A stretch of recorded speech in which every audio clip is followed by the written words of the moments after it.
Okay, in this segment we're going to continue our discussion of the simple current mirror.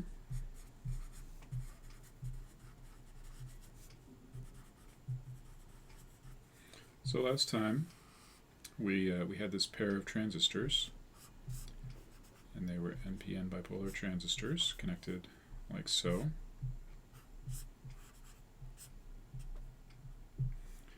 And the two bases connected together, and we had the two emitters connected together. This was Q1, Q2. Q1 was producing a collector current of I1.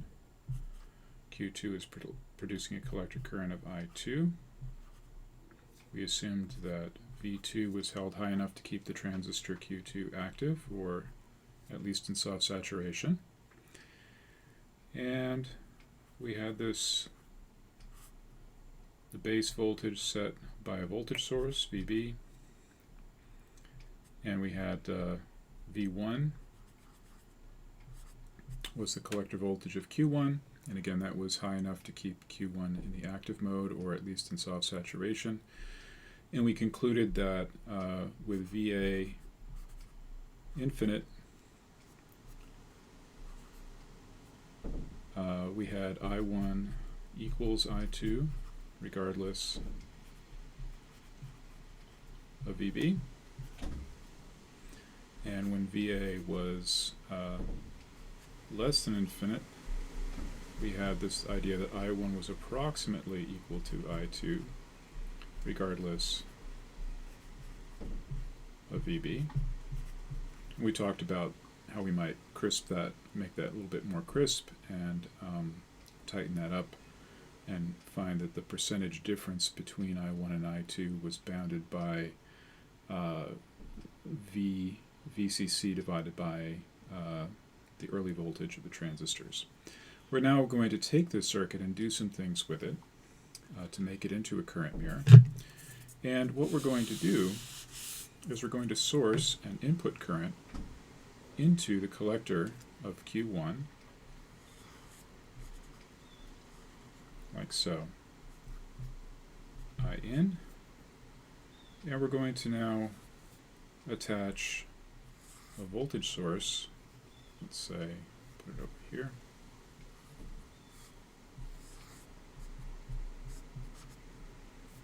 to V1. And we're going to do some thought experiments. Okay, so let's suppose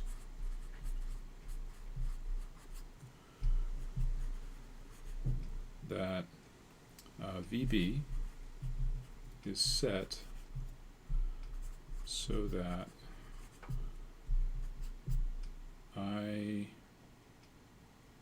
let's say I1 is much bigger than I in.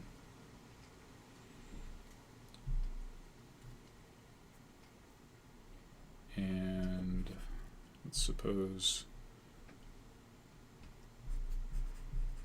that V1 is greater than VB, so Q1 is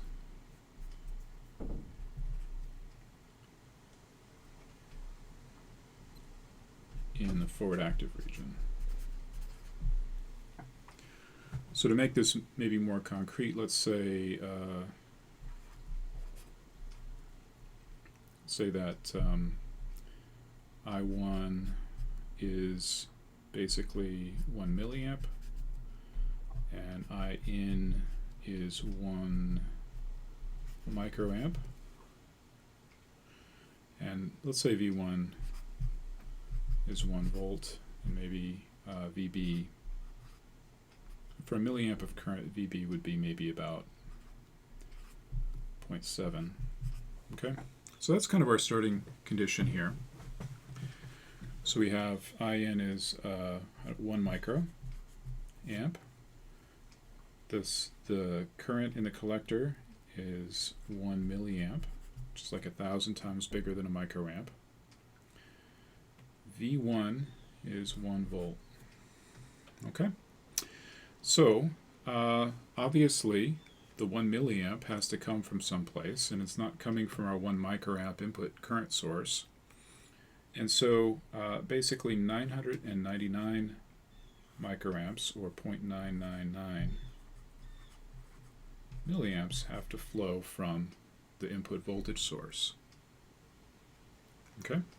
So that KCL is satisfied, we've got 1 microamp plus 999 microamps is equal to 1 milliamp. And so KCL is satisfied there at the input node, and everybody's happy. Well, what would happen in this situation if we were to somehow cut this wire, just pull it out, and disconnect that input voltage source from V1? So V1 is now, let's say, the node voltage here at the collector, like it was before. V1 is still about 1 volt.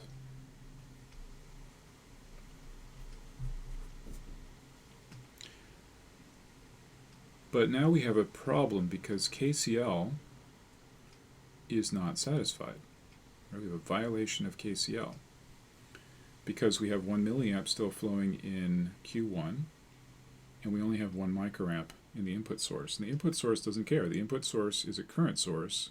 It's pumping out current at a rate of 1 microamp, and it doesn't care what the voltage is across it. It's still going to do that. This transistor is still in the active mode, so its collector current is still 1 milliamp.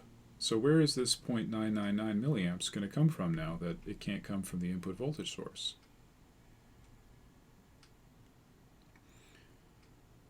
Well, the answer to that question is that it's going to come from what we'll call a parasitic input capacitance.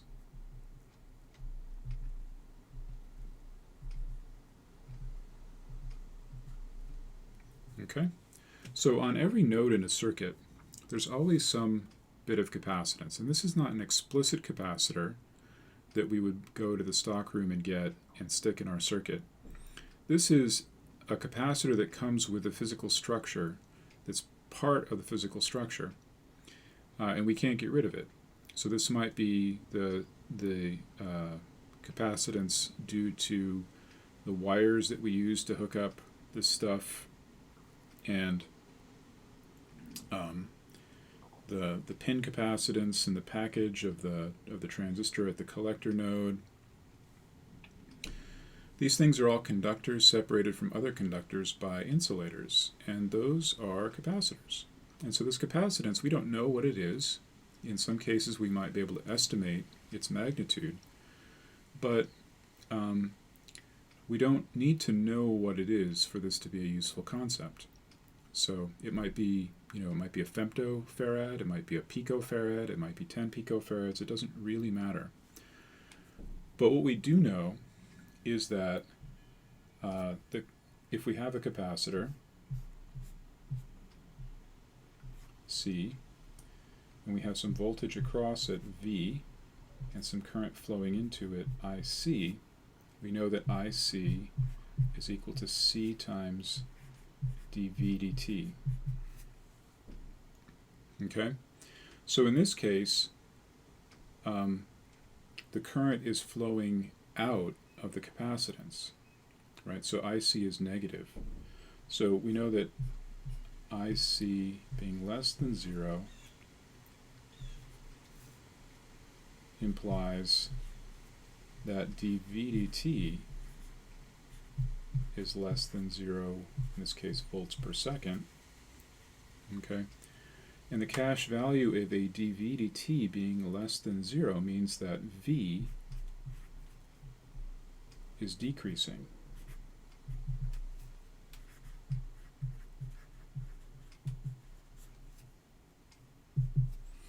Right?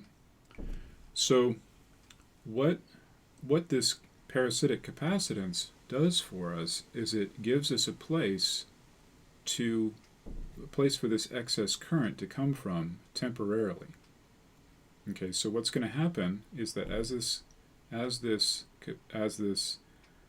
current is taken out of the node capacitance, the voltage on this node is going to discharge, and it's going to go down.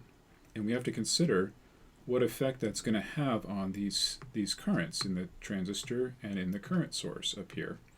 And at some point, KCL will find a way to satisfy itself with just the static currents that are flowing, and the voltage at that point will not change anymore because dV dt is the capacitive current, and if the voltage isn't changing, that means that we've reached a state where KCL is satisfied with just these static currents flowing.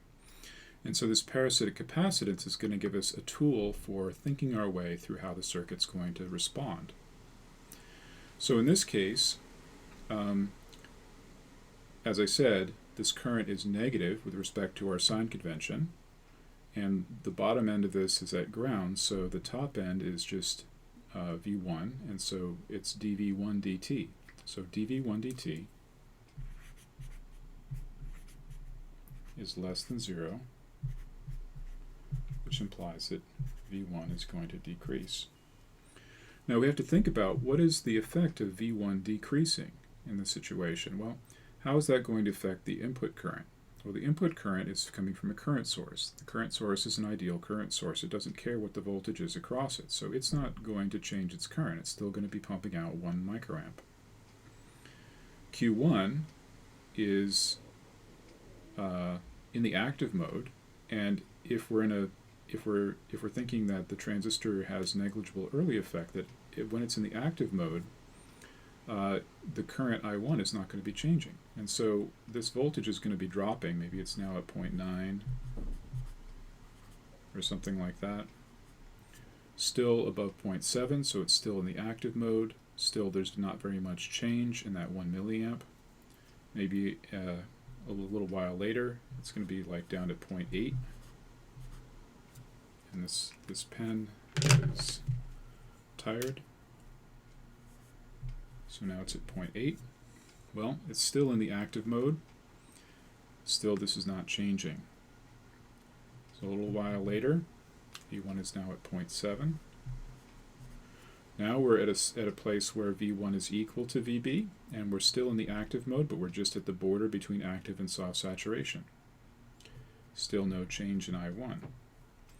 Well, now let's say we're at 0.6 volts, a little bit later. Well, now we're in the soft saturation region, okay, and we're still not changing very much. So maybe V1 a little while later, we'll skip a little bit, maybe is now at 0.2 volts. Well, it's still in the soft saturation region. If we were to sketch the collector characteristic of Q1, which would be I1 versus V1, collector characteristic will look something like this. So here's 0.7. Maybe this is 0.15.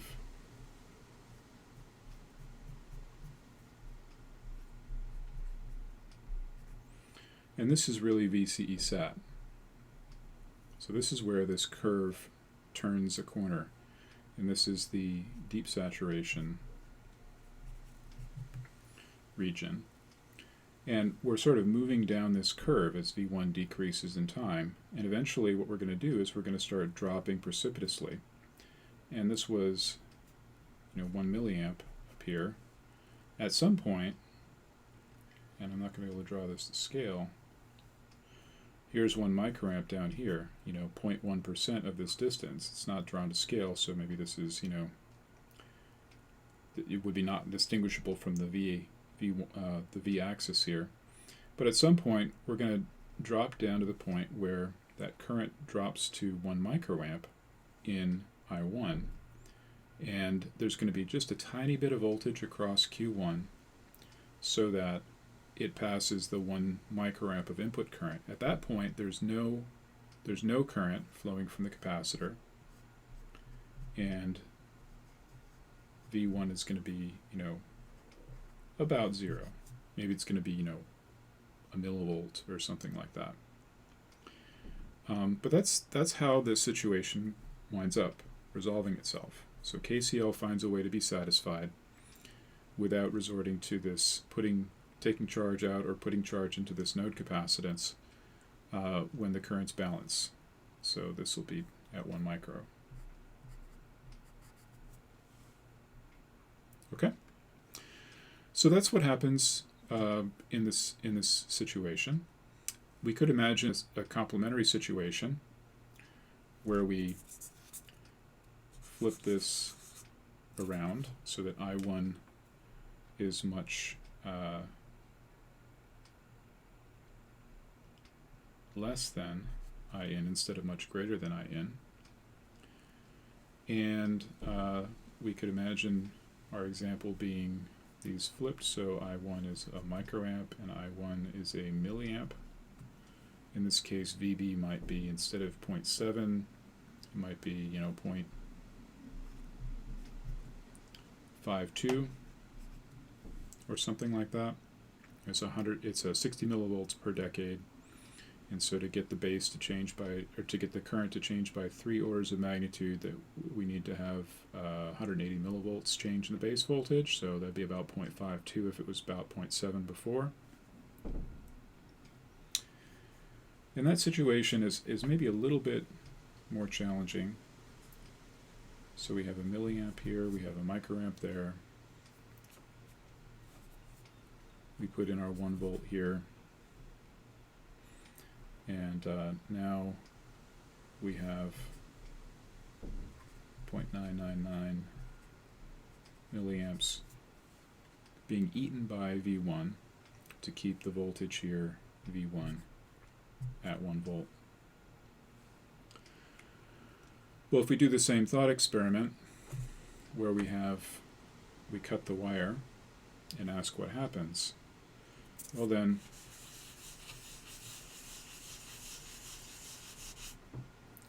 we have the opposite sort of situation where now IC is positive, right? It's flowing onto the capacitance. That means that dV/dt is positive. It means V is increasing.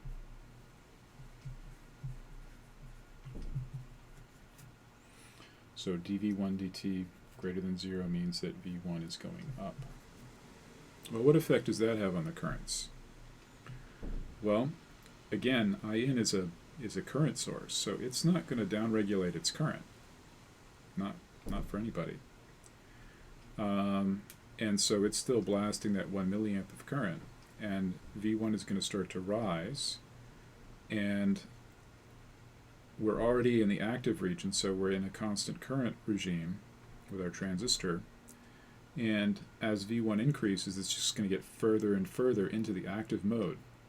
And so what's going to happen may not quite be clear, but remember when we talked about collector characteristics, those reverse collector characteristics we looked at had this kind of concave upward phase, and all transistors have that kind of concave upward phase. So if we take our collector characteristic for Q1 out far enough, it's going to do this.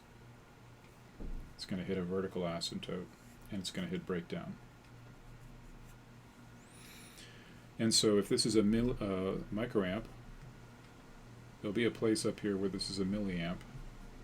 And what it's going to do is it's going to go up this breakdown curve until it sits just at 1 milliamp.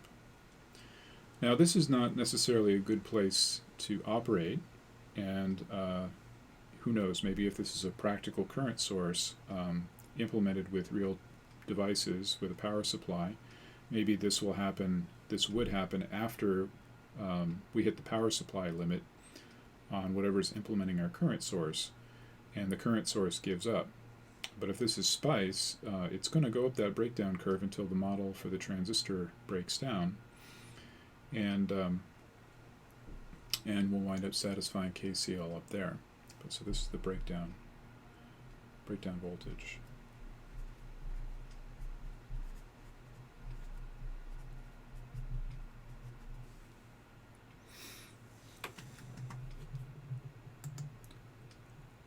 Later. Okay. So now that's all very interesting. Now, to make this into an actual current mirror, we're going to do something slightly different here. So we're going to take away the input voltage source is being supplied to the base. Okay. And we're actually going to make a diode connection. We're going to make a diode connection around Q1. We're going to connect V1 up to VB.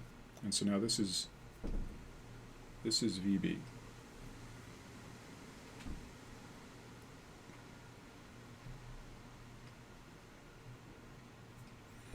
And let's imagine we set, so this is VB. So suppose we make a diode connection. We diode connect Q1 and set VB to our 0.52 volts. So I1 is microamp. And let's suppose IN is a milliamp still. Right, so this is 0.52. And again, we're in a situation where we have 0.999 milliamps flowing into the output, or into this voltage source.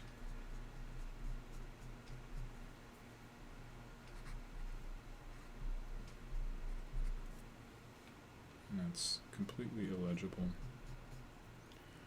This is VB, about 0.52 volts.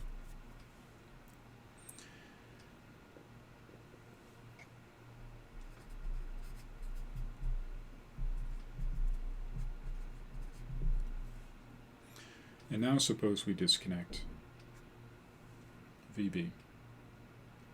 And so VB is initially about 0.52. Well, we still have a situation where we have an excess 999 microamps going into the node capacitance, just like we had before, and that means that VB is going to rise. So IC is positive, dVB dt is positive, implies VB is going to increase. Okay, whereas before we had the collector voltage increasing by itself with a constant base voltage, in this situation we actually have the base and collector moving up together because of the diode connection. Well, when the base voltage goes up, the collector current gets turned up a lot, right? So there's a 60 millivolt per decade rule.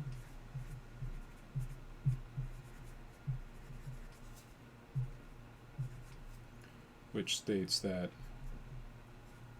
IC increases by 10 times for each 60 millivolt change in VB. Right, so let's suppose VB now goes up by the first 60 millivolts. Well, 60 millivolts is going to be 0.58. Right, and so now the current in I1 is going to be 10 microamps instead of 1 microamp. And so now we get 0.99 milliamps going into the capacitance. Well, we still are in this situation here where I see the capacitor current is positive, and therefore dVB dt is increasing, or is positive, and VB is increasing.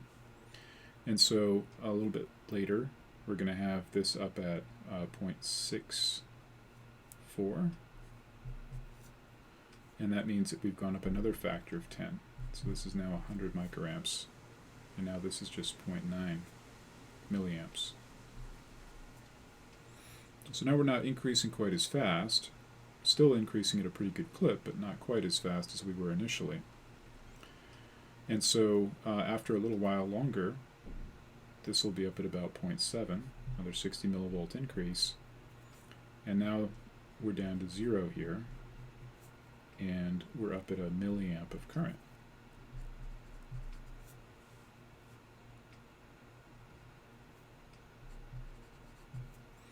So this diode connection, I like to think of as a feedback connection around the transistor, and we're allowing it to turn its own knob.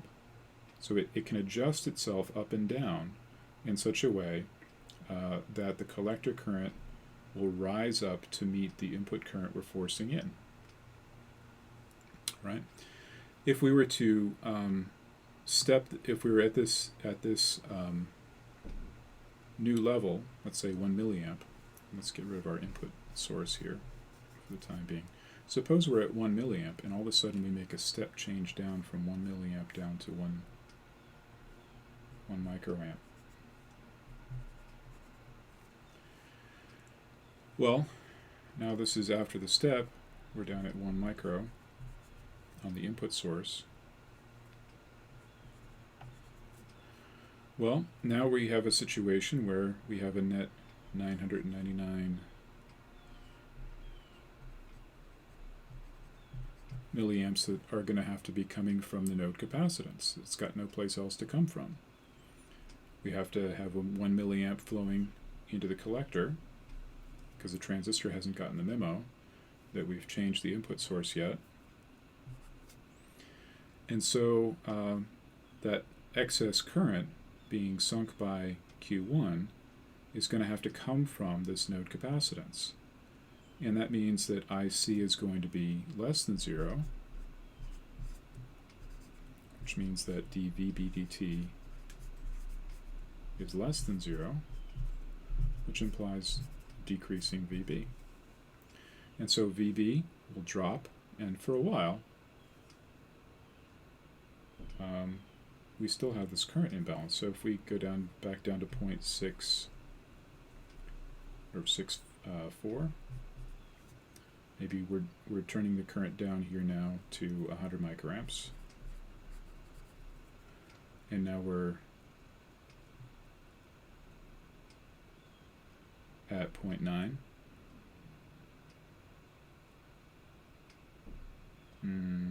No. We're at 99 microamps, let's say.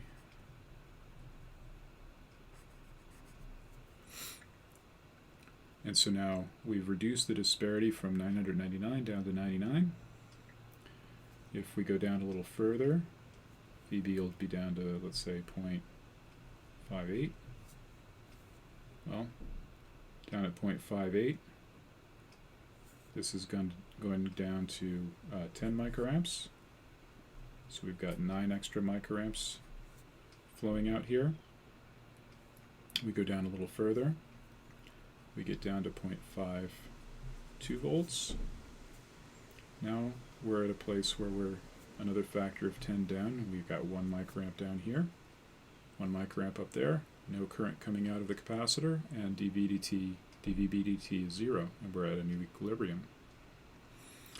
So this diode connection, you can think of this diode connection as taking a 3-terminal bipolar transistor and turning it into a 2-terminal diode, but that's kind of a dull way of thinking about it.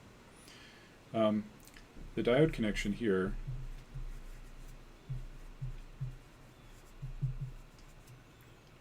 is a feedback connection that adjusts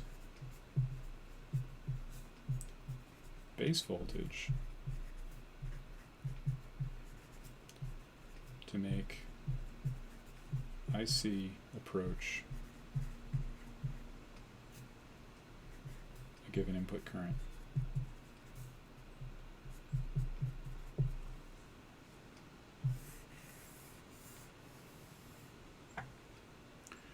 And so the circuit as a whole now is the current mirror.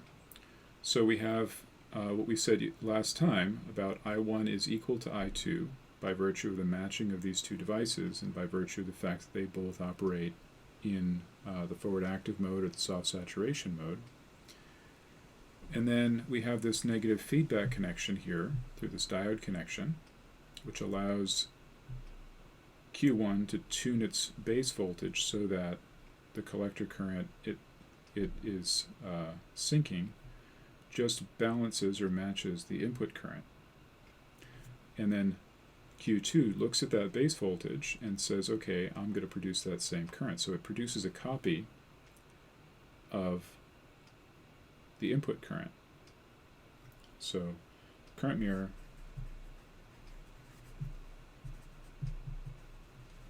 produces a copy